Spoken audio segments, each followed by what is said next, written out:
Hello, Virgo.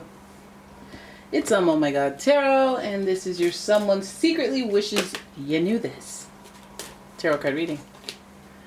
Let's have at it. With the astrology reading cards, we're going to figure out who we're talking about, and then we're going to get to the spread. If you'd like your own personal reading, please check out the description. There's a link to my website, and let's do this. Taurus, look at that. Already with the earth. Already with that earth-based bull. Taurus. Okay, so the energy around you shows the abundance of nature. It is rich, earthy, productive, yet relaxed and slow. All of you generating your Taurus info, your Taurus references in your life, and going, okay, stubborn, hungry, yes, hardworking, a little narrow-minded, just a touch, but very open in other ways. A lover, not a fighter. A badass with a heart of gold. All these things can be said about Taurus. And boom, we got another earth sign, yourself. We've got Virgo energy.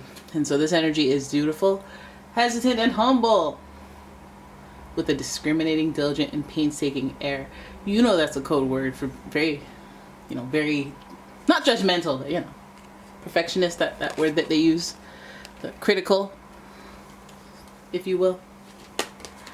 And finally, we've got Pisces energy, and this energy is wistful, endlessly loving, compassionate, and forgiving. It confuses and softens resolve. So you're looking, it's like you're my mirror. We got Virgo looking right back at you, and then we have your polarity Pisces, and listen, we're having a good time. Now this person secretly wishes you knew something, but let's look at this person. Like, they're sensitive for sure. We have that with Virgo and Pisces energy. It's very a secret sensitivity. The Taurus energy, this person may be stubborn about that sensitivity, so they might be blocking or hiding. Hence the reasoning behind them wishing you knew something and not telling you. This person, it seems they're very practical and logical.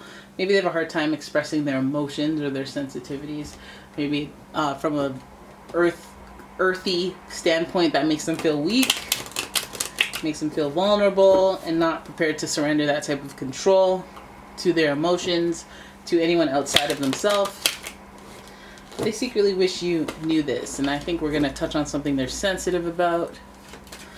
I'm going to look at the tarot now. I'm just using the classic Rider Way. And now let's get it. Sensitive. We have that Hierophant energy. Energy. Hierophant is associated with Taurus, so that's a double dose of Taurus. And this card, actually, is a very spiritual one. It's about beliefs. It's about principles, morals. It's also about marriage and connections that are just very strong and bonded and very, very committal, very stable. Okay, this isn't a will they, won't they love story. This is a, very stable, very sure stream of energy that is related to commitment. And the Hierophant is in reverse, so there's something wobbly in that area, but let's keep going.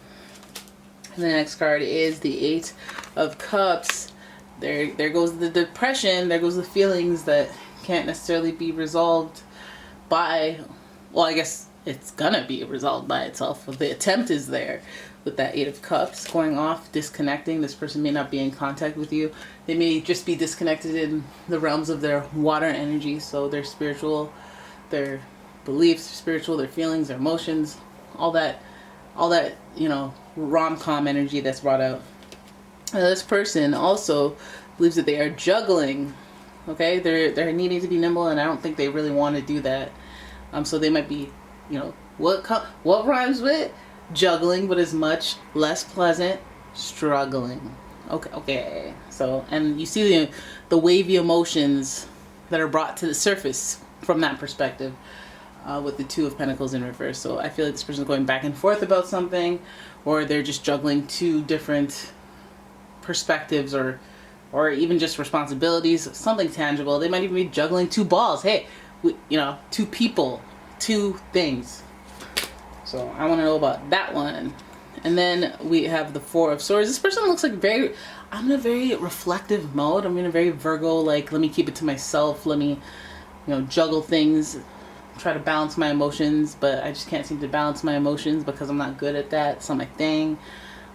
Disconnect to the world when they're feeling particularly vulnerable and sensitive is what this person is giving. But I feel like that's a practical action for this person, is to pull back, do nothing, wait until time passes. Very earthy, very earthy.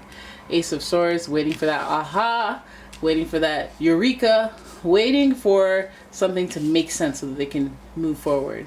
The Swords is never an easy suit to deal with because it introduces challenges, and the action that you have to do in order to move past the challenge is usually a lesson learned. And this person, I feel like they secretly wish you knew something, but I feel like it's what's going on the inside.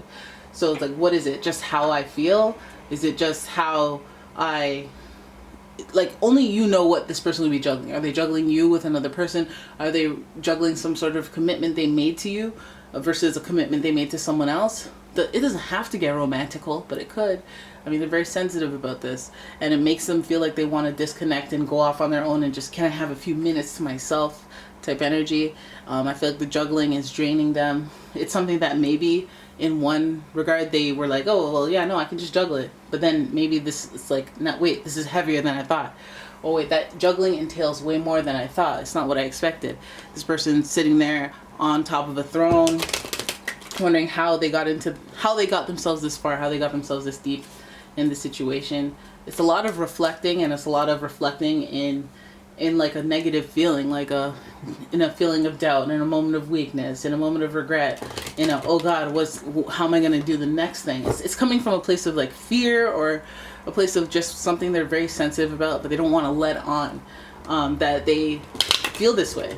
So the Ace of Swords is like, I need something that makes things click and makes me feel better about the situation. I need something to change. I need a new thought process. I need to be inspired to think differently, or to solve my problems, or maybe even put my foot down. The Swords, again, violent suit, and very, I won't say aggressive, but it can get aggressive with the sword. Because the fact that I even have a sword on me is because I need one. And why do I need one? Because you don't want peace, you want problems always. So the Ace of Swords is about shifting the thought processes and trying to create awareness, or a new perspective on, like, you know what I mean? You smoke and then you're like, okay, forget it, I'm quitting today. And it's like, well, what was the spark that created the shifting in thoughts that is leading to the action of you saying I quit? Because I went up the stairs and it was a lot of heavy breathing, so I'm just over it. I'm tired of my kneecaps hurting like this. So I'm gonna stop smoking. And then that might lead to another thing. But we need that eureka point. We need that little, you know what, I'm done, or you know what, I'm starting this today. We need that moment, and that's what this person is longing for. Some sort of sign. They feel sad, they feel low. Some sort of sign. Maybe even with the Swords, looking for some sort of communication, especially if they've disconnected and alienated themselves.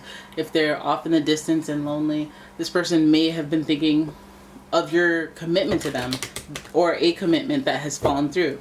Hierophant, the broken engagement, broken marriage, broken relationship, a commitment that was supposed to be stable and sturdy on the wings of that earth energy and belief and tradition. Like, we have core values that are the same, that have shifted, which has left this person feeling disconnected. I feel like they wish you knew that they're disconnected, that they're on their own, that they're sad down in the dumps, but they're not going to be like, oh hey, I'm sad down in the dumps. They're not going to say that. They've been going back and forth about like what they want, going back and forth, and they're just waiting for a sign, waiting for something that makes them think what they need to be thinking. And that can just go on and on, because you never know, right? You want to get hit with inspiration and you're waiting for it to come to you. But if this person is alienated and off on their own, it's like trying to find sunlight in a cave. It's like waiting for it to show up. It's like, dude, you gotta walk upwards towards the light. It's not gonna penetrate a bunch of dirt, and a bunch of gravel and cement. You gotta go get that sunshine. And I feel like this person, and maybe that's the eureka that they need to shift their process, shift their actions, or shift their... I just feel like this person's reflecting on the past, or something traumatic that happened in the past, and it leaves them feeling this way, where they can't see that, like, you're sad, and you don't need inspiration, you can create inspiration and let that lead you.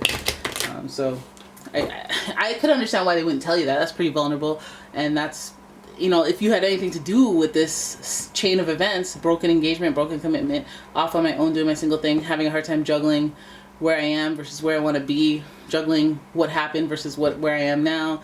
I keep reflecting on things. This is like I disconnect from the world and I try to remember what went on and try to show gratitude, or try to go over the series of events and how it went down. It's like replaying something in your mind over and over. But it's in reverse, so it's like too much. Like you're still living in the past, or you're still thinking about the past and how things hurt, and trying to juggle what your lifestyle is now. And yeah, maybe you did something. Hey, look, I'm looking at you sideways. Maybe you did something that affected this person in a deep and profound way, and they just haven't moved past it, and they just stay on their own. Maybe they're looking for some words. Maybe they're looking for a eureka. Maybe they're looking for something. But they're looking for an aha, an inspiration, and something that comes from within. Not just for their beliefs, but just for like the way that they function, the way they operate. They're looking for something that starts it over or sets it anew. And I don't know if you're the one to impart that wisdom. Maybe you are. You could be, because you're mirroring a lot of their energy. Or maybe there's something that you say that can inspire them or make them feel like there's somewhere to begin again. Alright? So there it is. That is your reading. I hope you enjoyed it. If you did, please give the video a thumbs up and subscribe to my channel. Leave a comment, share the video, and if you'd like your own personal reading, please check out the description. There's a link to my website. And yeah, I will see you in the next one. Thank you for watching.